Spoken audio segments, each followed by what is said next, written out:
Ito ang aking 30-day push-up challenge result. Let's go! Sa una video before natin, ito makikita nyo, puro taba tayo dito.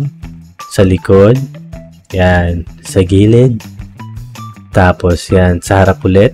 Kailangan natin yung pakita ang buong katawan.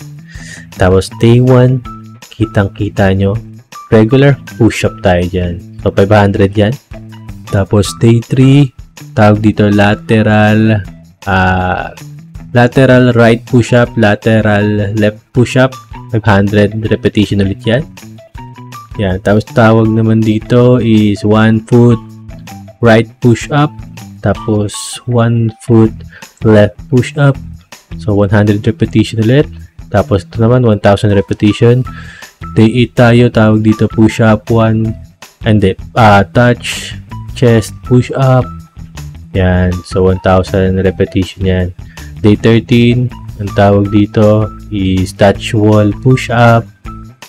Yan. So 1000 repetition tayo dyan. Tapos ito naman pull push-up. Dito 1000 push-ups tayo dito. Day 15 tayo, ang tawag dito elbow touch ground push-up. Yan. Tapos tawag dito, ito naman regular push-up lang nata to. Ay hindi, flying push-up. Regular plus flying push-up. So 1000 yan. Tawag naman dito triangle push-up. Pang day 21 natin. Yan. Tapos day 24, mukhang regular push-up lang tayo dito. Yan. Day 27, pike push-up. Pike push-up yan.